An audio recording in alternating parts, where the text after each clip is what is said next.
Well everyone, it's time for us to go ahead and talk about the Google Pixel 6 and see how this phone holds up in 2023. Now it feels like just yesterday when this phone actually came out, and it's funny because this was actually a pretty big difference and one of the biggest upgrades we've gotten in the whole entire Pixel lineup. I think the closest thing we've gotten to one of these bigger updates was probably the Pixel 2 XL, and then since then they've been kind of doing some weird stuff. The Pixel 5 was a good phone, but the Pixel 6, they finally found their footing. Not necessarily like the most flagship phones of all time, but these were really solid phones for the price tag. So if you want to pick up this phone or some other phones I would recommend this year, links will be down in the description. You can get them from there and you can help support the channel at the same time. Now starting off with the outside, and on the front of this phone, we have a 6.4-inch AMOLED display on the front. It's a 90Hz display, 1080p, and honestly, when this phone first came out, I was pretty okay with it, but after using it for a while, it is a very decent panel for what you're getting. Definitely the Pixel 6 Pro, I think, had a way better display than this thing, and the Galaxy S20 of that year, S21, the S22,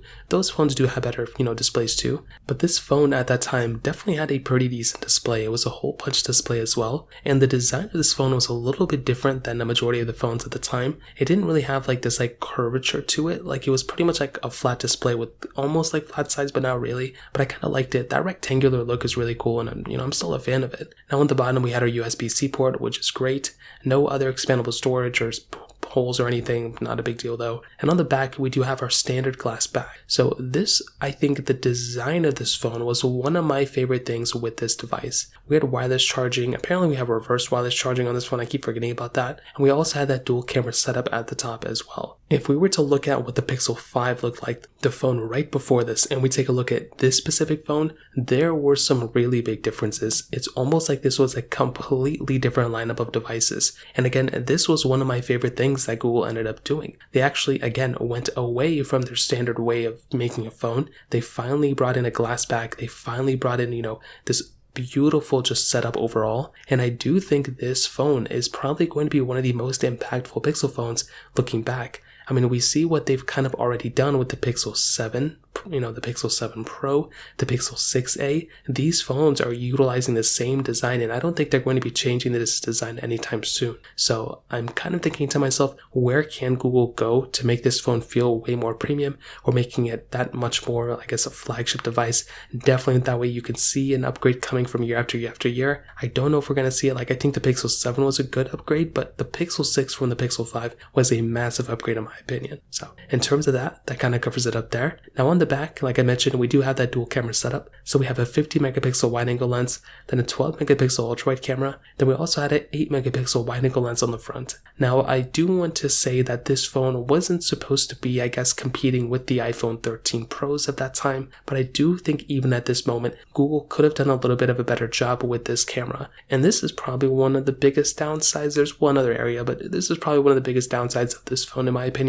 With this one, you're getting 4K at 60 on the back, which is great, but you're getting 1080p at 30 on the front. I think a majority of, Google owners probably would know that, that's not that good of a resolution anymore, and they really needed to kind of step up their game. And I kind of feel like they should have done that at this moment. They've gotten a little bit better since then, but this was another case in point where they should have easily gotten a little bit of a better camera sensor in here, at least for the front. Now, I like having a dual camera setup. I love being able to zoom in. I think it's like 7x zoom or something, but that 0.5 or 0.7x, whatever it is on the outside, that's a really nice touch. And I always preferred ultra-wide sensors. I think 2 years before this, they dropped the Pixel 4 XL and they were like hating on ultra-wide sensors. Don't know what that was about. But this one still has, a couple features built in for sure. It's definitely not as feature full, I would say, as the Samsung Galaxies. And it's definitely not as good of a camera, I would argue, as the iPhones, but it sits in a decent spot. And I don't think it's a camera you would complain about, but I don't think it's a camera you would brag about either. Like, that's kind of the best way I could put it. So in terms of the camera setup,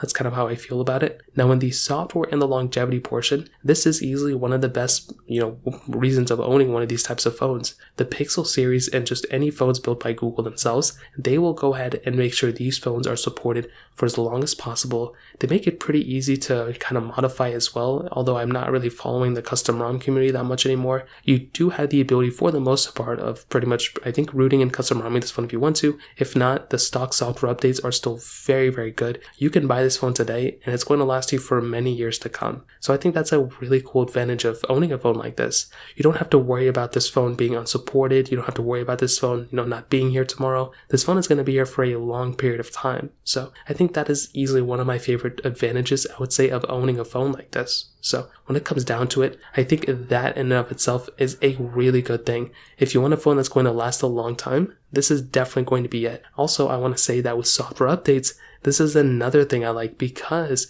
as soon as the next version of Android comes out, whether it's a security update or whatever the case is, your phone is going to get it pretty much first in line. So once that update comes out, or once a beta comes out, as long as this phone is still supported, you're going to be able to get it. You can install it via your computer, you can get the over-the-air update, and once these betas of Android 14 come out, you can install it day one when it's supported. Even Android 15, maybe even Android 16, depending on how long this phone's going to last, you're going to have a long period of time with support on this device. So that in and of itself, in my opinion, gets a thumbs up for me for sure. Now moving on to the performance side of things, this was another really big difference that Google kind of pushed on this phone. Coming from the Pixel 5, we kind of wanted a better chipset, since that one had like the 765G chipset from Snapdragon. And this one, it had that Google Tensor chipset inside with 8GB of RAM. Now this was a brand new chipset that Google was making. It was I think it's a great approach that Google did. Unfortunately, I think at least with this first generation one, even with the second generation one, for some things that I like doing, and kind of bad timing too, because Qualcomm has been killing it, I think, with their 8th gen chipsets. It is a very interesting thing that Google did here. I think it's a smart thing. I think going through and having your own chipset is great. And if you're doing light applications and all those types of things, that's going to be fine. Even heavy intensive stuff, like if you're playing big games like Genshin Impact or PUBG or Call of Duty Mobile, you're going to be perfectly fine. That stuff is going to be fine. But when you actually start, in my case, I do a lot of emulation gaming on my phones, and I will tell you, there is a big noticeable difference between using like a Google Tensor chipset